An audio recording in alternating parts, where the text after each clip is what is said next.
आज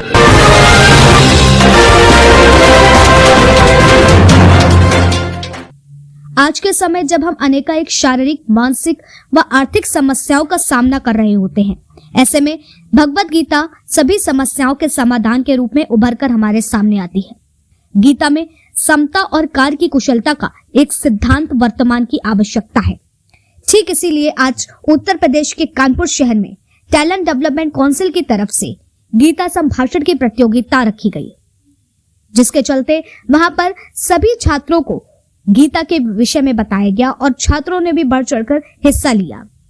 इस पूरे कार्यक्रम से पहले जो परीक्षाएं हुई थी वो परीक्षाएं वीडियो कॉन्फ्रेंसिंग के जरिए हुई थी और उसका आज परिणाम घोषित किया गया। कहते हैं कि अगर परिणाम लोगों को पुरस्कृत किया जाता है, लोगों को परिणाम उसका बताए जाते हैं, तो उससे कहीं ना कहीं बच्चों में और प्रतिभा जागृत होती है और वो बहुत ही आगे बढ़ पाते हैं। ठीक इसी तरीके से जो टैलेंट डेवलपमेंट काउंसिल लगातार अपने बच्चों को उनके टैलेंट को उभारने के लिए यहाँ पर कार्यक्रम करा रहा है, उसी के चलते आज का कार्यक्रम यहाँ पर प्रस्तुत किया गया। और ये कार्यक्रम जो है वो उच्च विचार टैलेंट डेवलपमेंट काउंसिल कानपुर के गीता संभाषण प्रतियोगिता पुरस्कार वितरण समारोह के मुख्य अतिथि चिन्मय मिशन कानपुर के प्रमुख स्वामी गंगेशानंद सरस्वती ने अपने विचार व्यक्त कर शुभारंभ किया और बच्चों को पुरस्कृत किया। जो मरता है उसका हर आंसू रामायण, प्रत्येक कर्म ही गीता है, औरों के हित जो जीता है, औरों के हित जो मरता है उसका हर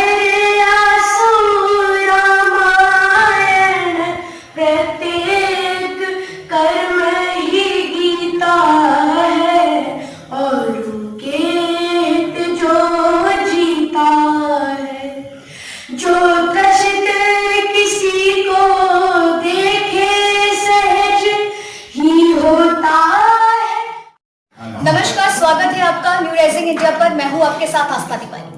कहते हैं किसी भी देश की या राष्ट्र की पहचान उसकी संस्कृति से ही होती है, उसकी संस्कृति से ही उसके सभ्यता, रीति रिवाज, ऐसी तमाम चीजों की जानकारी हमें अगर होती है तो उसकी संस्कृति से ही होती है। और रही बात भारत की, तो भारत की संस्कृति एक ऐसी संस्कृति है जिसे पूरा विश्व अपनाना चाहता है, मगर कभी कभी हमें ऐसा देखने को मिलता है हम अपने भारत में ही इस संस्कृति हमारी विलुप्त होती जा रही है। तो इसी तरीके से टैलेंट डेवलपमेंट काउंसिल जिस तरह से लगातार बच्चों में उस संस्कृति को की जिज्ञासा जगाने के लिए निरंतर आगे आ रहा है और लोगों के टैलेंट को जिस तरह से वो बाहर निकाल रहा है, तो ऐसे ही आज कार्यक्रम जिस तरह से गीता का संभाषण कार्यक्रम यहाँ पर प्रस्तुत हुआ और उसके साथ ही यहाँ पर महाराज जी मौजूद है, तो हम उनसे कुछ प्रश्न करने चाहेंगे कि आखिर ऐसा क्या किया जाए कि वाकई में हर एक बच्चे में उस संस्कृति को, उस ज्ञान को फिर से जगाया जाए। जी पंडित जी, सबसे पहला मेरा आपसे प्रश्न ये है कि जिस तरह से देखा जाए भारत में ही संस्कृति बच्चों से विलुप्त होती जा रही है, तो उसके लिए ऐसा क्या किया जाए जो वापस बच्चों में वो ज्ञान फिर से लौटाए? बच्चों में यदि हमें ज्ञान लाना है तो बच्चों के सबसे निकट और जो प्रथम जिसका प्रभाव बच्चों में पड़ता है वो है माँ।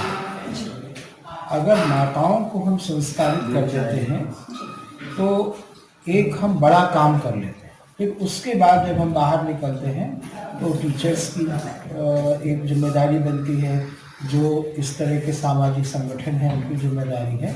लेकिन अगर माँ शिक्षित है तो उसका पुत्र अवश्य ही शिक्षित होगा। माँ की शिक्षा ही हमारे देश में नाना प्रकार के दोषों का कारण बनी हुई है।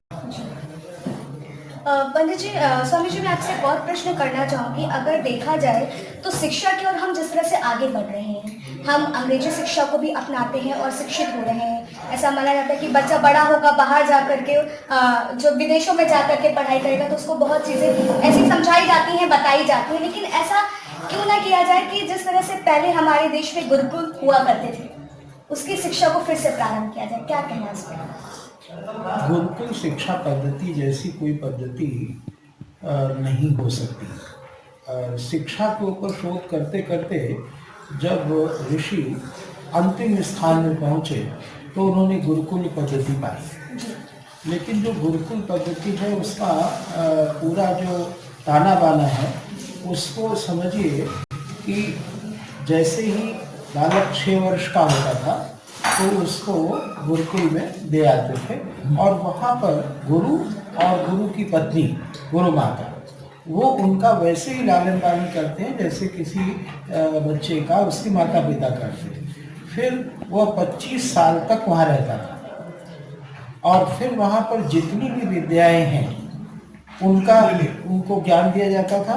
हमारे यहाँ 2 चीज़ों में भेद होता है, एक को जिसको आप कौशल बोलते हो उसको हम कला बोलते हैं, जीवन जीने के लिए एक हुनर कला, लेकिन साथ में दी जाती है जिसका नाम था शिक्षा।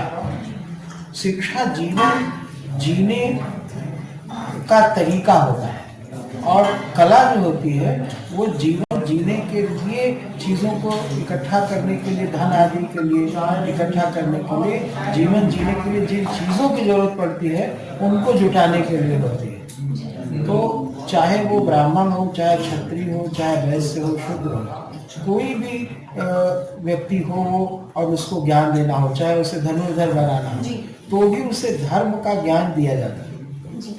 चाहे ब्राह्मण हो, यज्ञ करना है उसे फिर भी दिया जाता था, वैश्य हो तो उसको भी दिया जाता था, तो समस्त लोगों को दिया जाता था और कोई फीस नहीं था। आज एक समस्या क्या है, आप बार बार इतने प्रयोग करने पर भी असफल क्यों हो रहे हैं? कारण यह है कि विद्या में किसी भी प्रकार का धन का जब भी संयोग आप करोगे तो फिर वहाँ पर आपसे पक्षपात होना ही है। तो विद्या के लिए केवल उसका मनुष्य होना।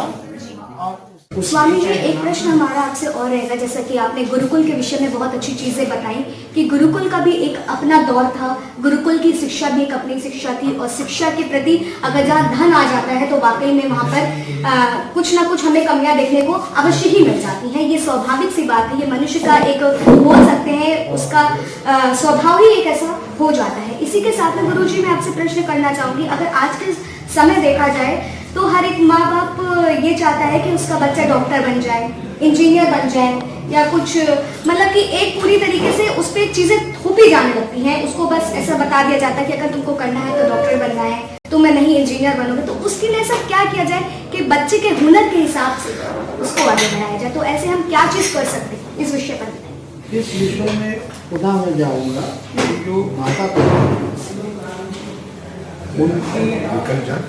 उनकी शिक्षा, उनका विचार, उनका दर्शन और फिर समाज का दर्शन यही काम है।